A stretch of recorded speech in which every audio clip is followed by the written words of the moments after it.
Hello students, welcome to La Excellence IAS academy. ఈరోజు మనం March 7 నాటి ఈనాడు న్యూస్ పేపర్లోని ఇంపార్టెంట్ కరెంట్ అఫైర్స్ గురించి డిస్కస్ చేద్దామండి. బిఫోర్ దట్ మనము yesterday's question of the day గురించి చూద్దామండి. ఇటీవల వార్తల్లో నిలిచిన ఖాళీ ఫండ్కు సంబంధించి ఈ క్రింది ప్రకటనలను పరిగణించండి. సో లాస్ట్ క్లాస్లో మనము ఖాళీ ఫండ్ గురించి డిస్కస్ చేయడం జరిగింది. సో దీనికి సంబంధించిన ఇంపార్టెంట్ డీటెయిల్స్ మనము లాస్ట్ క్లాస్లో డిస్కస్ చేశాము. దీనిలో మనము 3 స్టేట్మెంట్స్ని ఇవ్వడం జరిగిందండి. 1 by 1 చూద్దాం. ఫస్ట్ స్టేట్మెంట్, ఐక్యరాజ్య సమితి జీవ వైవిధ్యంపై సమావేశం యుఎన్సిబిడి. సో యుఎన్సిబిడికి సంబంధించి యుఎన్సిబిడి యొక్క COP16 వద్ద ఈ ఖాళీ ఫండ్ ప్రారంభించబడింది. స్టేట్మెంట్ 1 కరెక్ట్ అండి. ఈ ఖాళీ ఫండ్ని కొలంబియాలో జరిగిన COP16 కాన్ఫరెన్స్లో యుఎన్సిబిడి యొక్క COP16 కాన్ఫరెన్స్లో ఏర్పాటు చేయడం జరిగింది. So statement 1 correct. Second statement చూడండి. ఇది జీవ వైవిధ్యాన్ని రక్షించడంలో సహాయపడడానికి సృష్టించిన కొత్త అంతర్జాతీయ నిధి. సో ఈ ఖాళీ ఫండ్ అనేది బయోడైవర్సిటీ కన్జర్వేషన్ కోసం ఏర్పాటు చేయబడింది అండి. ముఖ్యంగా డిజిటల్ సీక్వెన్సింగ్ ఇన్ఫర్మేషన్ని ఉపయోగించుకునే ప్రైవేట్ కంపెనీల నుంచి ఈ నిధికి సహాయం అనేది లభిస్తుంది. సో స్టేట్మెంట్ సెకండ్ అనేది కరెక్ట్ అండి. థర్డ్ స్టేట్మెంట్ చూడండి. ఇది యుఎన్సిబిడి సభ్య దేశాల నుండి నిధులను అందుకుంటుంది. సో ఇప్పుడే మనం ఆల్రెడీ డిస్కస్ చేసాము, ఇది ప్రైవేటు కంపెనీల నుంచి నిధులను సమకూర్చుకుంటుంది. కాబట్టి థర్డ్ స్టేట్మెంట్ రాంగ్. ఆన్సర్ ఏమవుతుందండి? So we can eliminate all other options except A. Answer A is the correct answer. ఇక్కడ ఈరోజు important topics to be covered మనం చూస్తే ఫస్ట్ వన్, జాతీయ భద్రత కోసం. సో ఈ ఆర్టికల్ ముఖ్యంగా డిఫెన్స్ బడ్జెట్ భారతదేశంలో అలానే ప్రపంచవ్యాప్తంగా వివిధ దేశాలు ఏ విధంగా ఇంక్రీజ్ చేసుకుంటూ వెళ్తున్నాయి అండ్ భారతదేశం made in India in defence field ఏ విధంగా ఇంప్రూవ్ చేస్తుంది అనేది ఇక్కడ ఇవ్వడం జరిగిందండి. ఇది మనకి గవర్నెన్స్ టాపిక్స్లో important. And second one, supreme న్యాయమూర్తిగా జస్టిస్ జోయ్ మల్యా బాగ్చి. సో రీసెంట్గా సుప్రీం న్యాయమూర్తిగా జస్టిస్ జోయ్ మల్యా బాగ్చి గారు నియమితులయ్యారు. దీనికి సంబంధించి మనము పాలిటీలో స్టాటిక్ని కూడా కవర్ చేసుకుందాము. ఇది పాలిటీలో ఇంపార్టెంట్. థర్డ్ వన్, ఖర్చు కాని కాంపా నిధులు. కాంపన్సేటరీ అఫారెస్టేషన్ ఫండ్కి సంబంధించిన డీటెయిల్స్ ఇక్కడ ఇవ్వడం జరిగిందండి. ఇది మనకి ఎన్విరాన్మెంట్లో ఇంపార్టెంట్. అండ్ ఫోర్త్ వన్, ప్రతి 10 నిమిషాలకు ఒక మహిళ బలి. ఐక్యరాజ్య సమితి యొక్క నివేదిక UN ఉమెన్ యొక్క రిపోర్ట్లో కొన్ని డీటెయిల్స్ ఇవ్వడం జరిగింది. ఇది మనకి మిసిలీనియస్ జనరల్ నాలెడ్జ్లో ఇంపార్టెంట్. అండ్ ఫిఫ్త్ వన్, జాబిల్లిపై దిగిన మరో ప్రైవేట్ ల్యాండర్. సో రీసెంట్గా బ్లూ ఘోస్ట్ మనకి ఫస్ట్ ప్రైవేట్ ల్యాండర్ జాబిల్లి మీద దిగింది అండ్ ఇప్పుడు మరొక ప్రైవేట్ ల్యాండర్ జాబిల్లి మీద దిగడం మనం ఇక్కడ గమనించవచ్చు. ఇది సైన్స్ అండ్ టెక్నాలజీలో ఇంపార్టెంట్. అండ్ ఇవే కాకుండా అదర్ ఇంపార్టెంట్ కరెంట్ అఫైర్స్ని గురించి కూడా ఈరోజు మనం డిస్కస్ చేద్దాం. ఈరోజు మన ఫస్ట్ ఆర్టికల్ చూడండి, జాతీయ భద్రత కోసం. ఈ ఆర్టికల్ ముఖ్యంగా వివిధ దేశాలు తమ జాతీయ భద్రత కోసం ఏ స్థాయిలో ఖర్చు చేస్తున్నాయి అండ్ రీసెంట్ మనము చూసినప్పుడు ఎంత మేరకు వృద్ధి చెందుతుంది అని ఇక్కడ డిస్కస్ చేయడం జరిగిందండి. దానికి సంబంధించిన ఇంపార్టెంట్ డీటెయిల్స్ చూద్దాం. ప్రస్తుతం వరల్డ్ జియో పాలిటిక్స్ భౌగోళిక రాజకీయాలలో చాలా అనిశ్చితి అయితే ఉందండి. ముఖ్యంగా Russia Ukraine war and Israel Hamas war ఇట్లాంటివి ఈ భౌగోళిక రాజకీయాలను చాలా ప్రభావితం చేస్తూ ఉన్నాయి. వీటితో పాటు సాయుధ తిరుగుబాట్లు, హింసాత్మక దాడులు, అలానే టెర్రరిజం యాక్టివిటీస్ అనేవి రోజు రోజుకి పెరుగుతూ ఉండడం మనం గమనించవచ్చు. ఇలాంటి వాటిని ఎదుర్కోవడానికి ఆయా దేశాలు తమ జాతీయ భద్రతను పటిష్టం చేసుకునేందుకు ఎక్కువ నిధులను కేటాయించడం జరుగుతుంది. ఇక్కడ కొన్ని గణాంకాలను చూస్తే 2022తో పోల్చినప్పుడు 2023లో ప్రపంచ మిలిటరీ వ్యయం 6.5% అధికమై $2.24 లక్షల కోట్ల డాలర్లుగా నమోదైంది. అంటే 2022 కంటే 2023లో 6.5% వృద్ధి అనేది మనం చూడవచ్చు ఈ నిధుల కేటాయింపులో రక్షణ రంగం కోసం. అలానే లాస్ట్ ఇయర్ మనం గమనించినప్పుడు 7.4% వృద్ధి రేటుతో 2.46 లక్షల కోట్ల డాలర్లకు చేరుకుంది. అంటే మనకి రోజు రోజుకి ఈ మిలిటరీ వ్యయం అనేది ప్రపంచవ్యాప్తంగా ఇంక్రీజ్ అవడం మనం గమనించవచ్చు. అలానే వివిధ దేశాల యొక్క రక్షణ రంగానికి సంబంధించిన కేటాయింపుల్ని మనం గమనించినప్పుడు అమెరికా, చైనా, రష్యాల తర్వాత భారతదేశం 4వ స్థానంలో ఉంది. అండ్ రీసెంట్గా చైనా యొక్క బడ్జెట్ కేటాయింపుల్ని మనం చూస్తే రక్షణ రంగం మీద 7.2% మేర పెంచడానికి నిర్ణయం తీసుకుంది. దీనితో 24,900 కోట్ల డాలర్లకు బీజింగ్ యొక్క రక్షణ రంగ కేటాయింపులు చేరాయి. ఇలాంటి పరిస్థితులలో భారతదేశం కూడా తన రక్షణ రంగం యొక్క నిధులను పెంచాల్సిన అవసరం ఉంది. ముఖ్యంగా మనము 2-pronged వార్ని ఎదుర్కోవాల్సి ఉంటుందండి. అంటే ఇటు చైనాతోనూ అటు పాకిస్తాన్తోనూ కూడా మనము యుద్ధాన్ని ఎదుర్కోవాల్సిన అవసరం ఉంటుంది. కాబట్టి భారతదేశం మరింత జాగ్రత్తగా వ్యవహరించాల్సిన అవసరం ఉంది. దీనిని దృష్టిలో పెట్టుకుని ఇటీవల భారతదేశం తన రక్షణ రంగానికి కేటాయింపులు 9.53% పెంచడం మనం ఇక్కడ చూడవచ్చు. అండ్ మోడర్నైజేషన్ కోసం మనము 1.48 లక్షల కోట్లను ప్రత్యేకంగా కేటాయిస్తే అందులో 75% దేశీయంగానే ఖర్చు చేయాలని కూడా నిర్ణయించడం మనం ఇక్కడ చూడవచ్చు అండి. అంటే మనము ఇండిజనైజేషన్ టెక్నాలజీస్ మీద డిపెండ్ అవుతూ భారతదేశం స్వయం సమృద్ధిగా ఎదగడానికి ప్రయత్నించడం ఇక్కడ మనం గమనించాలి. అలానే ఇటీవలి కాలంలో భారతదేశం రక్షణ రంగంలో మేడ్ ఇన్ ఇండియా, ఆత్మనిర్భరత భారత్ కాన్సెప్ట్స్ని ఎక్కువగా ప్రమోట్ చేస్తూ ఉంది. అండ్ వీటితో పాటు రక్షణ ఎగుమతులలో కూడా భారతదేశం ఇప్పుడు ముందంజలో ఉంది. లాస్ట్ డికేడ్ 2004-05 టు 2013-14 మనం చూసినప్పుడు కేవలం 4,312 కోట్ల ఎగుమతులు మనం చూస్తే, ప్రజెంట్ డికేడ్లో 2014-15 టు 2023-24 చూస్తే 88,319 కోట్లకు అది ఇంక్రీజ్ అయిందండి. అంటే సుమారు 21 రెట్లు పెరిగింది ఈ డెకేడ్ గ్యాప్లో. సో ఎంతవరకు మనం వృద్ధి చెందాము అనేది ఇక్కడ అర్థం చేసుకోవచ్చు. ముఖ్యంగా రీసెంట్ లాస్ట్ 3-4 ఇయర్స్ మనం అబ్జర్వ్ చేసినప్పుడు చాలా ఎక్కువ స్కై రాకెటింగ్, లైక్ 12,814 కోట్లు, 15,920 కోట్లు, 21,083 కోట్లు లాస్ట్ 2023-24 సంవత్సరంలో మనం చూడవచ్చు. సో ఈ విధంగా భారతదేశం రక్షణ రంగంలో రోజు రోజుకి ఇంప్రూవ్ అవుతూ తన శక్తి సామర్థ్యాలను పెంచుకుంటూ ఉంది. ఎగ్జామ్ పాయింట్ ఆఫ్ వ్యూలో ఈ డేటా చాలా ఇంపార్టెంట్ అండి. Especially group 1 mains answer rating, అలానే యూపీఎస్సీ మెయిన్స్ ఆన్సర్ రేటింగ్లో డిఫెన్స్ సెక్టార్లో made in India and ఆత్మనిర్భరత concepts గురించి అడిగినప్పుడు ఈ డేటాని మనం యూజ్ చేసుకోవచ్చు. మన నెక్స్ట్ ఆర్టికల్ చూడండి. సుప్రీం న్యాయమూర్తిగా జస్టిస్ జోయ్ మల్యా బాగ్చి సిఫారసు చేసిన కొలీజియం. సో ఈ ఆర్టికల్లో సుప్రీం న్యాయమూర్తిగా జస్టిస్ జోయ్ మల్యా బాగ్చి గారు నియమితులయ్యారని తెలుస్తుంది. అలానే ఇక్కడ కొలీజియం ప్రస్తావన చూడవచ్చు. సో దీనికి సంబంధించిన స్టాటిక్ డీటెయిల్స్ కూడా ఇక్కడ చూద్దామండి. కలకత్తా హైకోర్టు న్యాయమూర్తి జస్టిస్ జోయ్ మల్యా బాగ్చిని సుప్రీంకోర్టు న్యాయమూర్తిగా నియమించాలని సుప్రీంకోర్టు కొలీజియం సిఫారసు చేసింది. ఈ కొలీజియంలో ఎవరెవరు సభ్యులుగా ఉన్నారో అనేది చూస్తే, supreme court chief justice Sanjiv Khanna నేతృత్వంలోని justice BR Gavai, justice Suryakant, justice Abhay S Oka, justice Vikram Nath collegium ఈ మేరకు ప్రకటించింది. అంటే కొలీజియంలో సిజేఐతో పాటు 4 సీనియర్ మోస్ట్ జడ్జెస్ ఉన్నారు. దీనిని కేంద్ర ప్రభుత్వం ఆమోదిస్తే జస్టిస్ బాగ్చి 6 ఏళ్లకు పైబడి సుప్రీంకోర్టులో సేవలు అందిస్తారు. దీనితో ఆయన సీనియారిటీ ప్రకారం ప్రధాన న్యాయమూర్తి అయ్యే అవకాశం కూడా ఉంటుంది. జడ్జీల నియామకం అనేది పాలిటీలో ఇంపార్టెంట్ టాపిక్ అండి. ఆర్టికల్ 124 సుప్రీంకోర్టు యొక్క న్యాయమూర్తుల నియామకాన్ని తెలియజేస్తే, ఆర్టికల్ 217 హైకోర్టు న్యాయమూర్తుల యొక్క నియామకాన్ని తెలియజేస్తుంది. సుప్రీంకోర్టు మరియు హైకోర్టు యొక్క న్యాయమూర్తులని కొలీజియం యొక్క సిఫారసుల మేరకు ప్రెసిడెంట్ నియమిస్తారండి.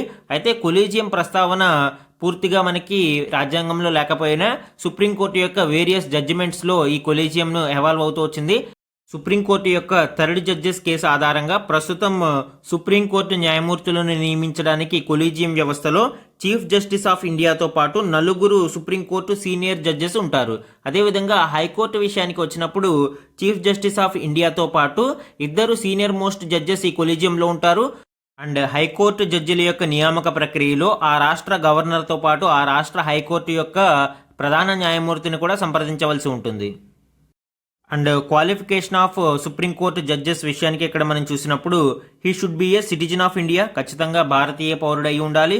అలానే he should have been judge of a high court for 5 years or he should have been an advocate of high court for 10 years. అతను హైకోర్టు ఏదైనా ఒక హైకోర్టులో 5 సంవత్సరాలు న్యాయమూర్తిగా కానీ, లేదా ఏదైనా ఒక హైకోర్టులో 10 సంవత్సరాల పాటు అడ్వకేట్గా కానీ పనిచేసి ఉండాలి. Are he should B distinguished jurist in the opinion of the president. రాష్ట్రపతి దృష్టిలో ఆయన ఒక ప్రముఖ న్యాయ కోవిదుడై ఉండాలి. ఈ విధంగా క్వాలిఫికేషన్స్ని మెన్షన్ చేయడం జరిగిందండి.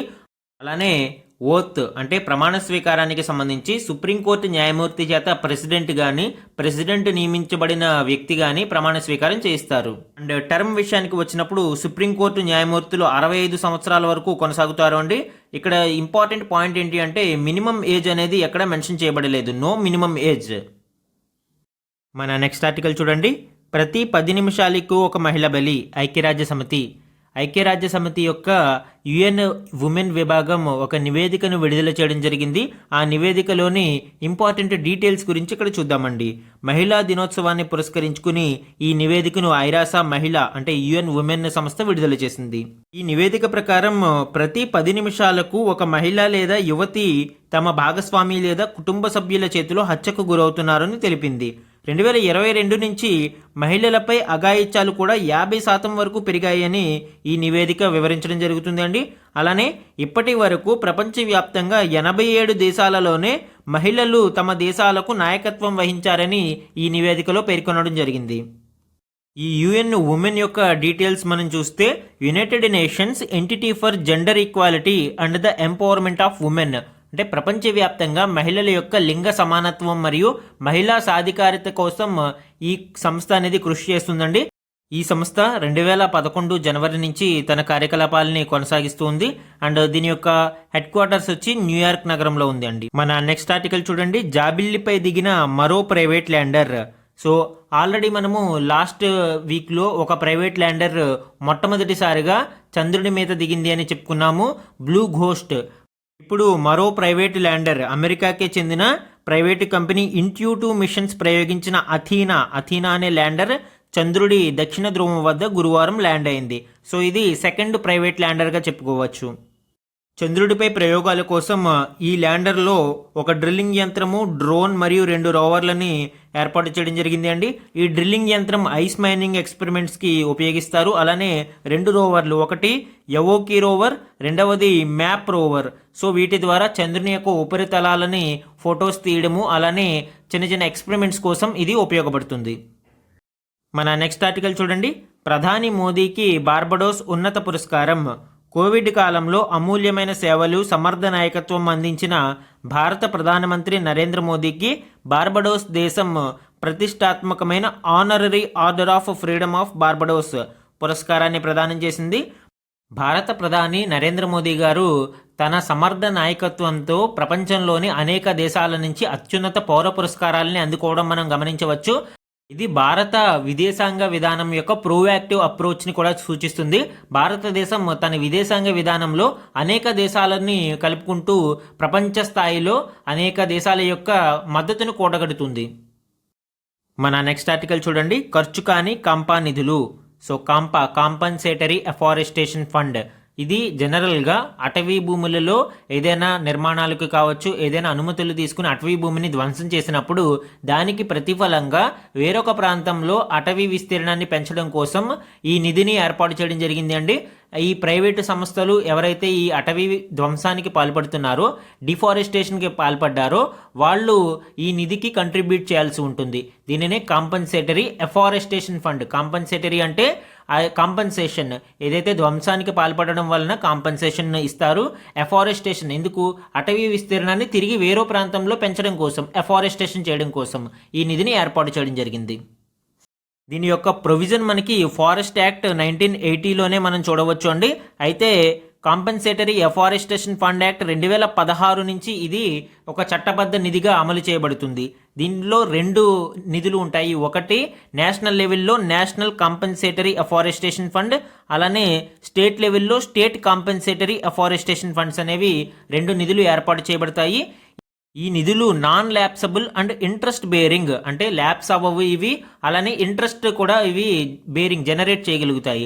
అండ్ నేషనల్ అఫారెస్టేషన్ ఫండ్ అనేది maintained in the public account of India. భారతదేశం యొక్క పబ్లిక్ ఖాతాలో ఈ నిధి అనేది మెయింటైన్ చేయబడుతుంది. అలానే దీని యొక్క కాంపన్సేటరీ లెవీస్ మనం చూసినప్పుడు national and state funds contribution ఎలా ఉంటుంది, 10:90 రేషియోలో. అంటే ఒక అమౌంట్ నిధి అనేది 10% నేషనల్ ఫండ్కి జమ అయితే 90% స్టేట్ ఫండ్స్కి జమ అవుతుంది. అయితే ఈ కాంపా నిధులు ఖర్చు కావట్లేదు, ఖర్చు కాని కాంపా నిధులు అనేది ఈ ఆర్టికల్ తెలంగాణ రాష్ట్రం యొక్క కంటెక్స్ట్లో ఇవ్వడం జరిగింది అండి.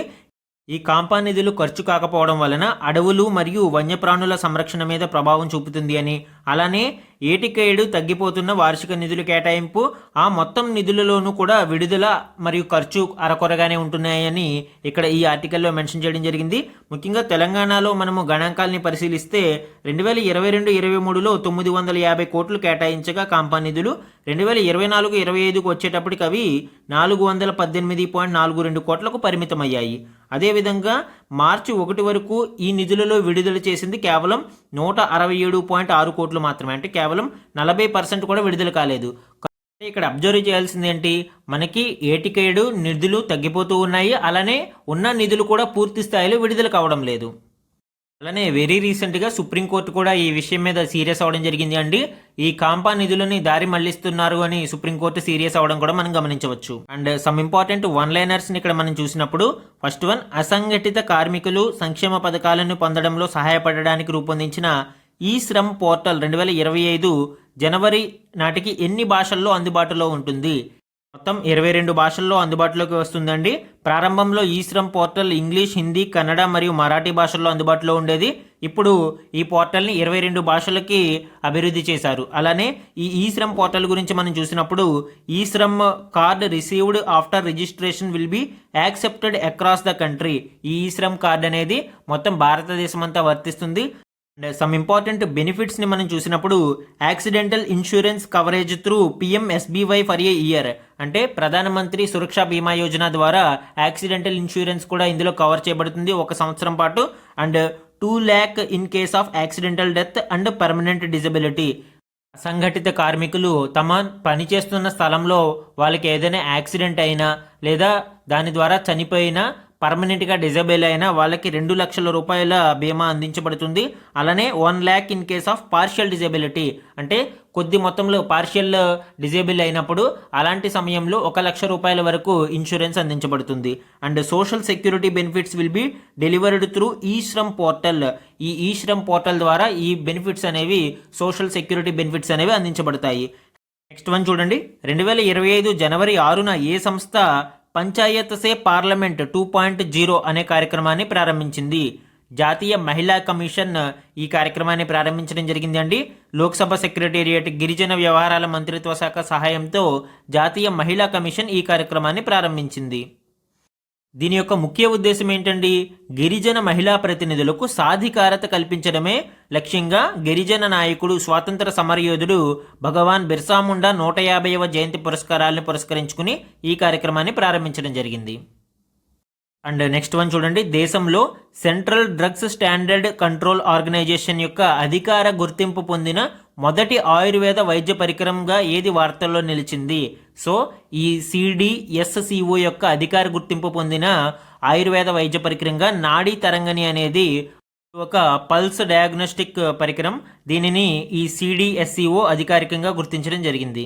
అండ్ ఈరోజు మన క్వశ్చన్ ఆఫ్ ద డే చూడండి, పరిహార అటవీకరణ నిధి నిర్వహణ మరియు ప్రణాళిక authority Campa, already Campa fund గురించి చెప్పుకోవడం జరిగింది.